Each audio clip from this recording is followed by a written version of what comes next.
పెళ్లి పుస్తకం సాక్షి, ఉన్న డబ్బులన్నీ హాస్పిటల్కే ఇవ్వాల్సి వచ్చింది. చేతిలో చిల్లి గవ్వ కూడా లేదు. ఇప్పుడు ఎక్కడికి వెళ్తావు, ఏం చేస్తావమ్మా?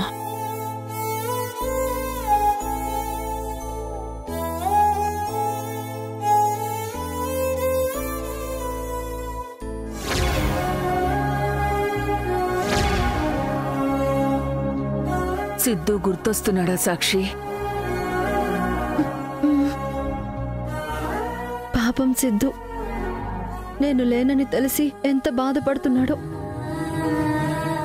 ఆ లెటర్ చదివిన తర్వాత ఖచ్చితంగా నా మీద కోపం వస్తుంది.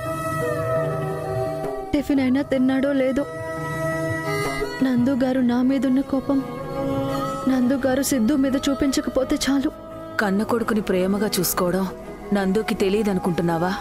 అలా అని కాదమ్మా, మనం ఇంట్లో ఉన్నప్పుడు కోపంగా ఉండేవారు కదా, అందుకే అలా అంటున్నాను. మనం ఉన్నామనే ఆ కోపం.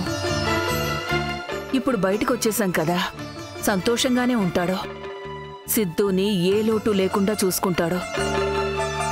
కానీ నీ పద్ధతే అస్సలు బాగోలేదు సాక్షి.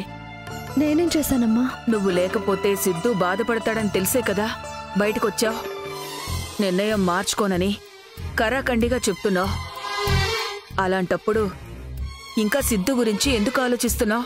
అంటే స్కూల్కి వెళ్లే పిల్లల్ని చూస్తే సిద్ధు గుర్తొస్తాడమ్మా. చూడు సాక్షి, నీకు ముందు రెండే దారులున్నాయి. ఒకటి మనసు మార్చుకోవడం, రెండు సిద్ధుని మర్చిపోవడం. ఈ రెండింటిలో ఏదో ఒకటి ఎంచుకుంటేనే మన ప్రయాణంలో మనం ముందుకు వెళ్ళగలం. లేదంటే ఎక్కడికి వెళ్ళినా అదే ఆలోచనలతో నీ మనశ్శాంతిని దూరం చేసుకుంటావు. ఏం చేద్దామో చెప్పు. తిరిగి ఆ ఇంటికి వెళ్దామా? నా వల్ల కాదమ్మా. అయితే అన్నీ మర్చిపోయి జీవితంలో ముందుకి పద. మనసులో సిద్ధుని చెరపడం నీ వల్ల కాదని నాకు తెలుసు. అందుకే నెమ్మదిగా మర్చిపోవడానికి ప్రయత్నించు.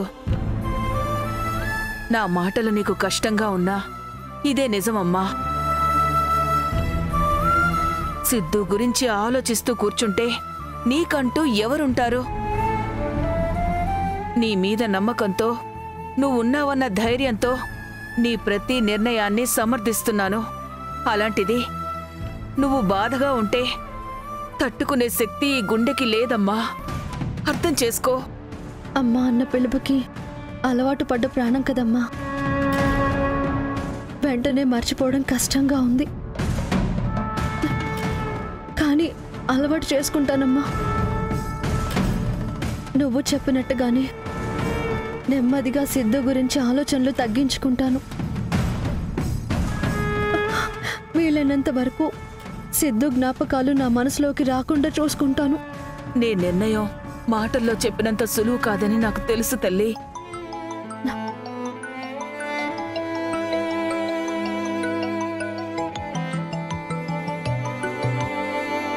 హలో కీర్తి. సారీ సాక్షి, మా పేరెంట్స్ వస్తున్నారు, ఇంట్లో కుదరదు. సరే కీర్తి, పర్లేదు, నేను వేరే ఆప్షన్ చూసుకుంటాను. ఏమైందమ్మా? నా ఫ్రెండ్ ఇంటికి వెళ్ళొచ్చన్నాను కదమ్మా. ఆ అమ్మాయి పేరెంట్స్ వచ్చారంట. మనం కూడా వెళ్తే ప్రాబ్లం అవుతుందని చెప్తుంది. మరి ఇప్పుడు ఎక్కడికి వెళ్దామమ్మా?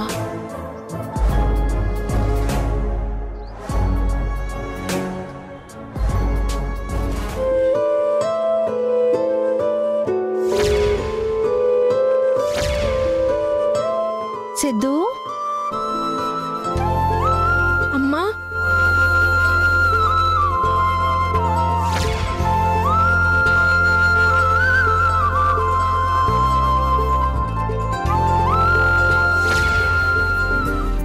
ఇదిగో నీకోసం వేడి వేడి జీడిపప్పు ఉప్మా చేశాను, తిను. నేను తినను, నాకేం వద్దు. ఏంటి ఇదంతా కోపమే? ఏ, నాకు కోపం రాకూడదా? నన్ను వదిలి వెళ్ళనని ప్రామిస్ చేసి బ్రేక్ చేసావు. సరే అయితే మా సిద్ధుకి కోపం తగ్గాలంటే ఈ అమ్మ ఏం చేయాలి? నువ్వెప్పుడు నాతోనే ఉంటా అంటేనే నా కోపం తగ్గుతుంది. ఉంటానని చెప్తున్నాను కదా సిద్ధు, నిన్ను వదిలి ఎక్కడికి వెళ్ళను, ప్రామిస్. ఓహ్, నువ్వు ప్రామిస్ నమ్మవు కదా? సరే, ఈసారి ఆ దేవుడి మీద ప్రామిస్ చేస్తున్నాను. ఇప్పుడు నమ్ముతావా? నా బంగారు తండ్రి. కూర్చో.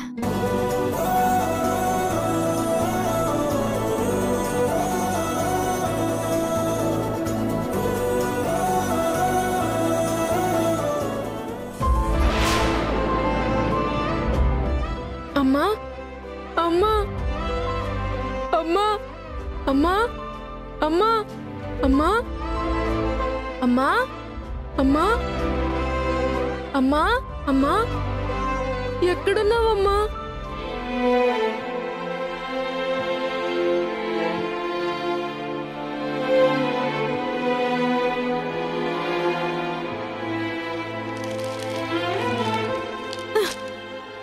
అమ్మా ఎక్కడున్నావు? నాకు నేను చూడాలనుంది. నాకు చెప్పకుండా ఎందుకు వెళ్ళిపోయావమ్మా?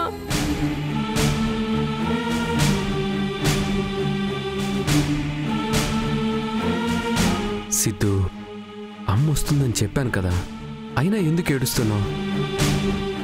ఇదిగో టిఫిన్ తిను, నీ ఫేవరెట్ జీడిపప్పు ఉప్మా. తినడం స్టార్ట్ చేసిద్దు, ఇప్పటికే లేట్ అయింది. నాకొద్దు పప్ప, ఆకలిగా లేదు. మార్నింగ్ నుండి ఏమీ తినలేదు, అలాంటిది ఆకలి లేకపోవడం ఏంటి?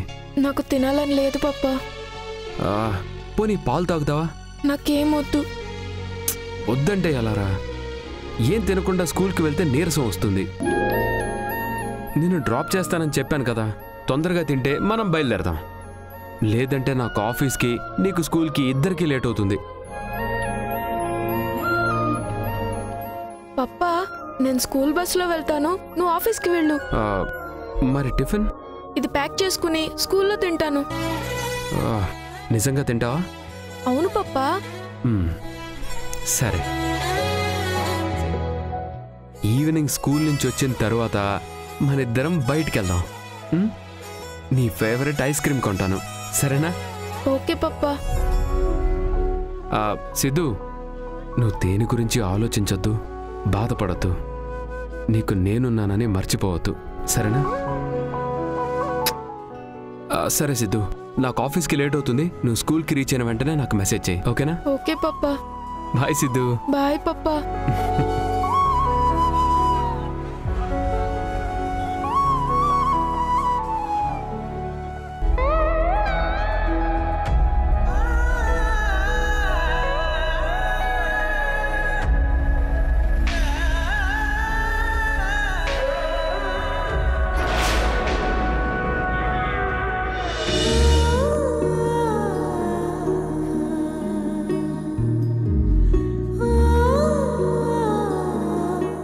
లేకపోతే నాకేం తినాలనిపించదమ్మా. నిన్ను చూడకుండా ఉండడం నా వల్ల కాదమ్మా. రా అమ్మా.